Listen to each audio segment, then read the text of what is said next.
8 de la mañana, 52 minutos. Nos metemos en temas de actualidad. Hablamos de economía para conocer cómo cierra el año, cómo están los bolsillos de los uruguayos y también qué se prevé en materia de economía para el 2023. Todo esto lo vamos a conversar con el economista Nicolás Sichevsky, gerente de la consultora CPA Ferrer. Bienvenido. ¿Qué tal? Buenos días, ¿cómo están? Gracias por la invitación. Bueno, Nicolás, a nivel general, ¿qué balance se hace del desempeño de la economía uruguaya en este año? Un año muy particular, lo hemos analizado contigo, todo lo que ha pasado luego de la pandemia, etcétera. ¿Cómo cierra el 2022? Bueno, creo que vamos a cerrar un año en términos generales, históricos, para la economía bueno, en términos por lo menos promedio.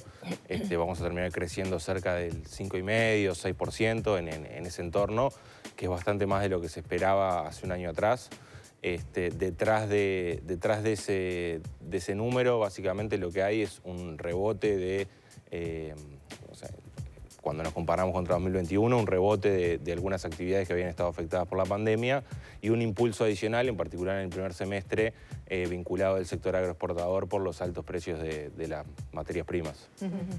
¿Qué influencia tuvo, por ejemplo, la planta de UPM en ese crecimiento? Bueno, la planta de UPM ya había comenzado a tener efecto en el 2021 también, sobre todo en el sector de la construcción.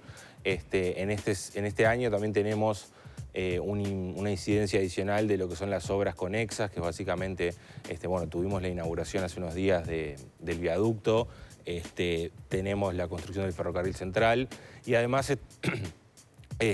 sobre todo en esta segunda mitad del año, también tenemos algunas obras viales en particular y la vivienda promovida más vinculada a la ley de promoción de inversiones, que apuntalaron sobre todo el crecimiento de la construcción en este año. Algunas voces se manifestaban justamente con temor acerca de lo que podía ser el impacto una vez que terminara la etapa de construcción de UPM. ¿Cómo lo ven ustedes? Bueno, inmediatamente que termina la construcción, si se quiere, tenemos un impacto inmediato que es el impulso en la actividad industrial. Básicamente, cuando comience a operar la planta de UPM, vamos a cambiar, si se quiere, crecimiento vía construcción por crecimiento vía industria y exportaciones. Eso es obviamente un salto de una vez, es decir, pegamos el escalón, pero para recomponer o para suplantar la inversión de 2.000, 3.000 millones de dólares, es necesario que existan obras de una envergadura que hoy no están arriba de la mesa, por lo menos para 2023. Sí, se habla de mantener puestos de trabajo, etcétera, con otras obras, ¿no? Las autoridades han manifestado la intención, por lo menos, de poder equiparar lo máximo posible el nivel de empleo, ¿no? Que va a tener también su... Sí, a ver, el empleo en general, el balance del año que uno hace es quizá... Lo que tuvimos fue una recuperación y un crecimiento del empleo muy rápido y mayor al esperado al cierre del año pasado. Durante 2022 nos hemos mantenido básicamente en el mismo nivel, o sea, en 2022 en sí no se ha creado empleo. Lo que sucede es que cuando miremos el promedio del año 2022 contra el promedio del año 2021, va a haber sí 30.000, 35.000 puestos más de trabajo, en particular porque el primer semestre de 2021 fue muy malo por la pandemia. Creo que el desafío quizá es cómo transicionar desde, para la actividad económica y el empleo, cómo transicionar desde un sector o desde una salida de la pandemia con un fuerte dinamismo de los precios de los commodities y del sector agroexportador, apuntalado también por la planta de UPM, hacia un mundo en 2023 que va a crecer menos porque Europa ya está prácticamente en recesión, Estados Unidos se está desacelerando, China tiene todavía bastante incertidumbre en torno a cuál es el efecto que tendrá la política cero o la política parcialmente cero de COVID. Entonces, el mundo va a crecer menos, la demanda externa va a ser menos dinámica en 2023 y en realidad lo que necesitamos es fuentes de crecimiento para intentar crecer un poco más de lo que es nuestro crecimiento potencial, que anda en el entorno del 2%. Y a eso se suma el factor dólar, ¿no? Que ya el sector exportador se ha manifestado con preocupación acerca del impacto que puede tener en una de las áreas que es principalmente dinamizadora. Sí, el dólar, a ver, el dólar tuvo un año 2022 bastante atípico, si se quiere, en el mundo. Muchas veces nosotros estamos acostumbrados a que el dólar es algo que le pasa a Uruguay y si está a 40, 41 es por temas de Uruguay y en realidad pesa lo que hace Uruguay, pero en el fondo el dólar es una moneda que no solo depende de lo que pasa en Estados Unidos, sino en el resto del mundo. Y el dólar tuvo, sobre todo, tuvo un primer semestre caracterizado por la guerra en Ucrania y el fuerte aumento en los precios. Eso disparó el dólar a nivel global, sobre todo contra los países emergentes de Europa y los países avanzados. El dólar se fortaleció, pero no fue lo que sucedió con los países exportadores de commodities, básicamente porque, como sucedió en Uruguay, tuvimos un primer trimestre hasta abril, mayo, en donde los precios de los commodities plancharon el dólar. Quizá después sí la dinámica fue un poco diferente porque el contexto global giró hacia, bueno, la inflación es un problema en serio en Estados Unidos. La Reserva Federal comenzó a subir fuertemente las tasas para combatir la inflación y eso fortaleció el dólar, ya no a nivel de países avanzados, sino también de países de Sudamérica. Ahí es donde quizá Uruguay perdió un poco el escalón, posiblemente por factores sobre los cuales no podemos tener una incidencia, como es la estabilidad que tiene hoy en día Uruguay, el tamaño chico del mercado, hacen que una buena cosecha de soja te cambie el mercado financiero local y te tire abajo el dólar.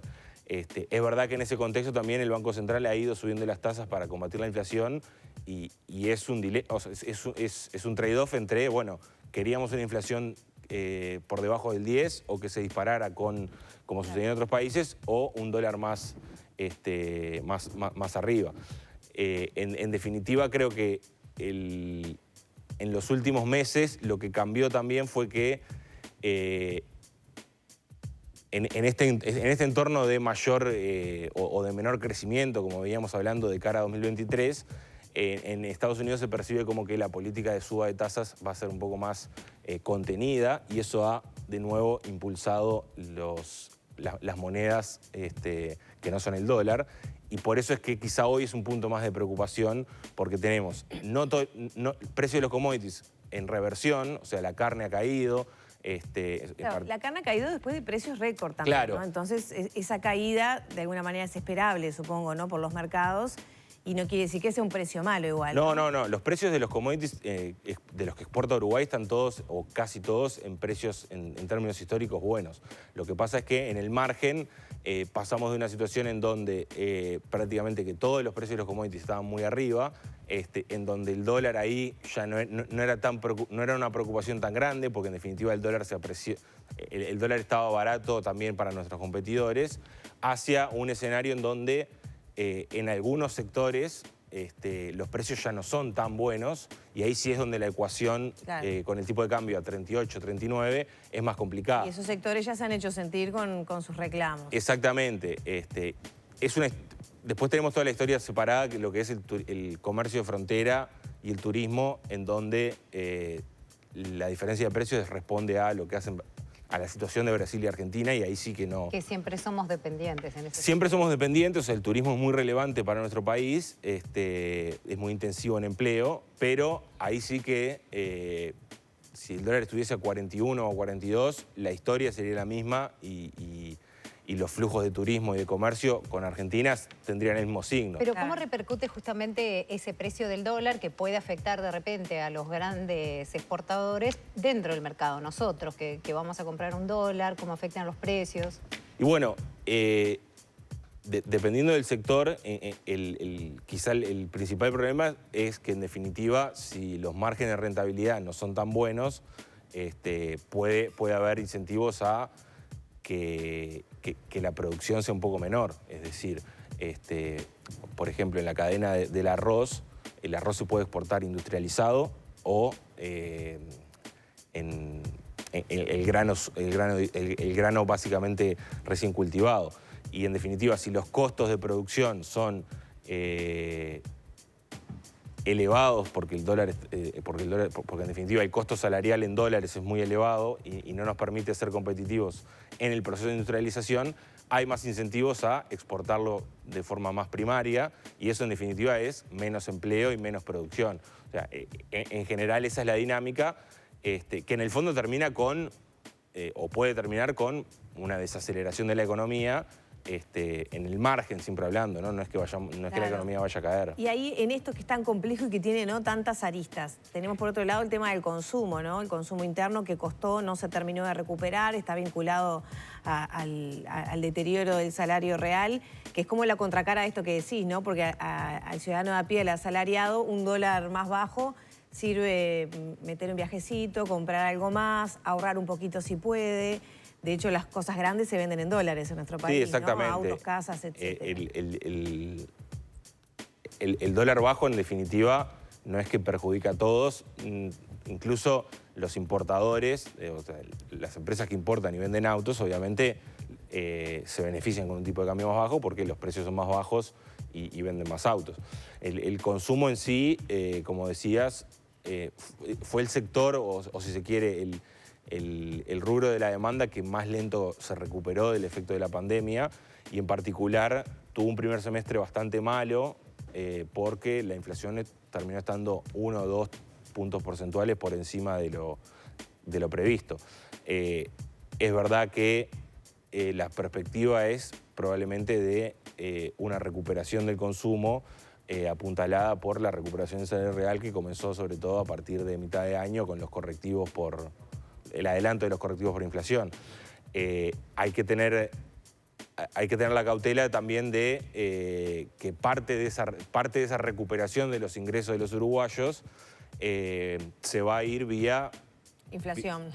Vía consumo en el exterior. Claro. Es decir, en definitiva, el aumento en el ingreso, si se va para viajes a Argentina o si se va hacia compras del otro lado de la frontera. Y que cada vez es un fenómeno que está impactando más allá de las medidas que se toman. Sí, es que en definitiva la diferencia de precios hace que, en primer lugar, en la frontera prácticamente que todo se vuelva transable. Es decir, nosotros solemos separar los bienes entre transables, que son los que se pueden comerciar con el resto del mundo, y los no transables.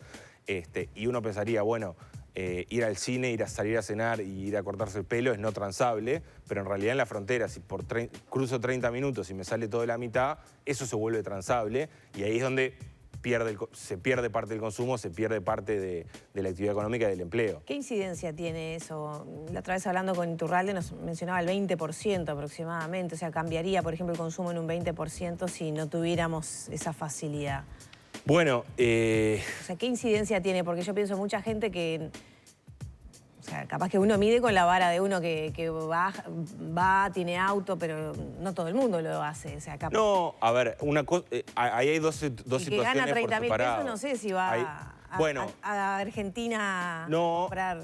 Por eso ahí hay dos situaciones. Uno, el que vive en la frontera mismo, que en realidad, como vos decís, el que gana 30.000 pesos, hasta más le conviene cruzar y comprar los bienes que consume diariamente, no por ocio, sino porque directamente, bueno, compro la pasta de dientes. Claro, pero ese es un tema que ha estado siempre para la gente que vive ahí, claro, pero con la variación de los tipos de cambio. Claro, hoy se ve exacerbado porque en definitiva una cosa es cruzar día por medio cuando la diferencia es 20, 30% y cuando es 100%, o sea, en el fondo sale la mitad hoy en día. Y la otra es quizás sí más hacia los viajes por ocio hacia Argentina, pero que en definitiva, con la diferencia actual de precios, termina siendo mucho más, o por lo menos se empareja lo que es irme un fin de semana a la Costa de Oro o a Colonia o a las termas, termina siendo mucho más barato ir a Buenos Aires.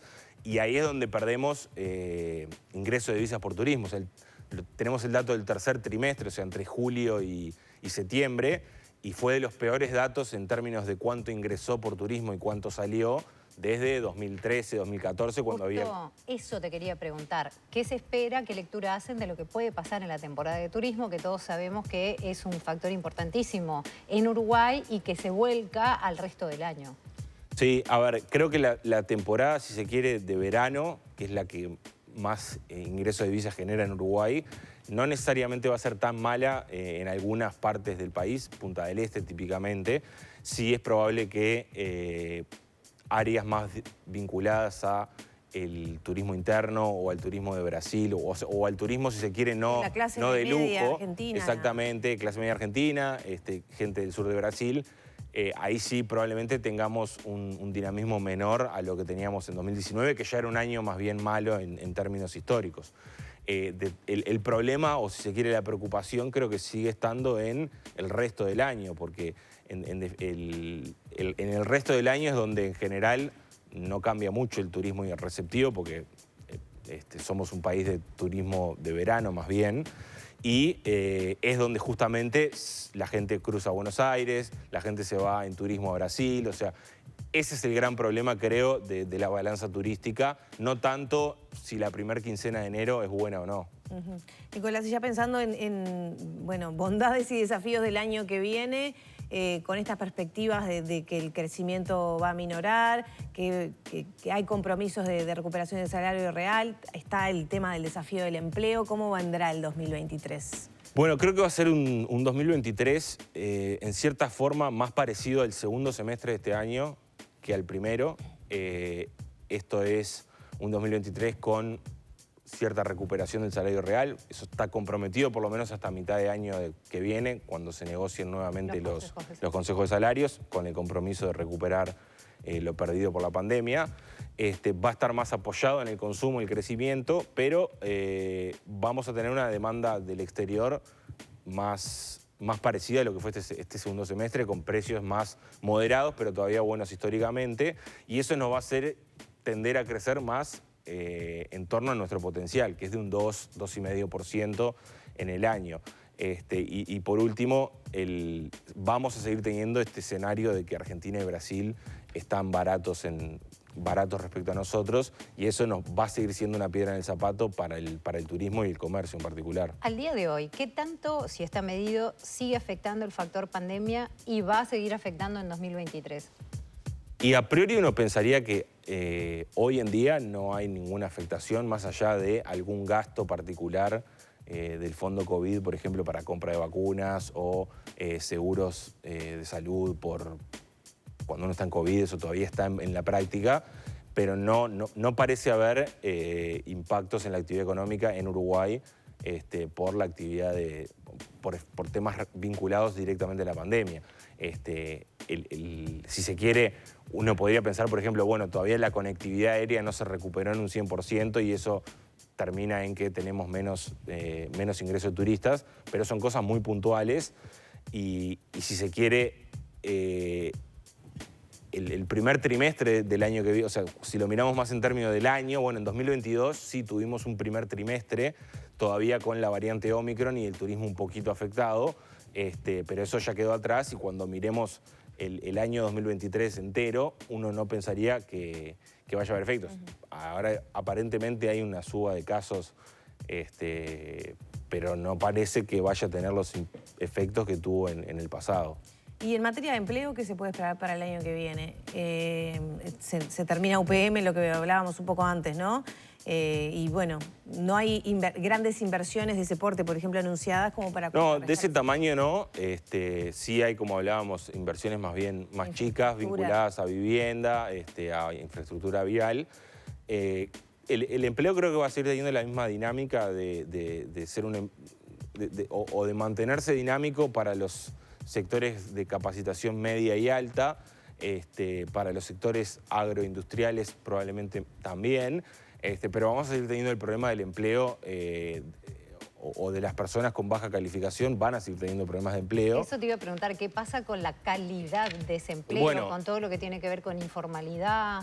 La informalidad ha bajado, pero el problema, si se quiere, es que tenemos un grupo de 300.000, 400.000 personas que por sus habilidades les es difícil reinsertarse en otros sectores de la economía ante el cambio que generó el COVID, porque en definitiva el COVID generó quizá menos empleo o un poco más de productividad y más tecnología en algunos sectores del comercio, que en definitiva terminan impactando en que es necesario contratar menos personas para realizar el mismo proceso productivo.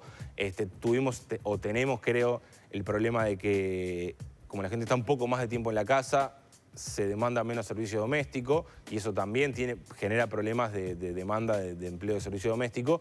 Y también en general la gente gana menos, ¿no? Y lo primero que recorta son ese tipo de cosas. Sí, es posible. A ver, ahí hay que ver en definitiva no los promedios, sino quiénes son los que ganan menos y quiénes no, y quiénes son los que contratan servicio doméstico. Pero el problema del empleo va a seguir teniendo esta asimetría en torno a que algunos sectores van a mantenerse dinámicos y otros sectores no.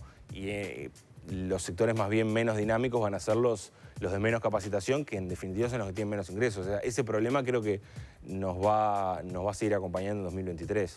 ¿Los jornales solidarios movió la aguja del empleo? Bueno, es muy difícil porque no tenemos una encuesta o una base de datos que nos permita ver quiénes eran, si consiguieron trabajo o no, ese tipo de cosas como para hacer una evaluación. A nivel de poblaciones más pequeñas tuvo una influencia importante, la sigue teniendo, ¿no? Son unos 10.000 puestos de trabajo, son puestos de trabajo parciales, o sea, en general eso genera subempleo, no empleo genuino. Tampoco es posible saber si no son trabajadores informales que acceden o sea, en el fondo no es un nuevo puesto de trabajo. Creo que fueron una herramienta que se planeó sobre la marcha con el gran problema de la pandemia. Yo creo que habría que reorientarlos hacia una herramienta más de capacitación y de apoyo a las habilidades de los trabajadores para que consigan un empleo y no algo tan temporal y transitorio. Nicolás, muchas gracias. No, gracias a ustedes. Bueno, esperemos que venga con abundancia para todos. Esperemos que sí. 2023, gracias. Cerramos por aquí la entrevista, ya son las 9 de la mañana, 14 minutos.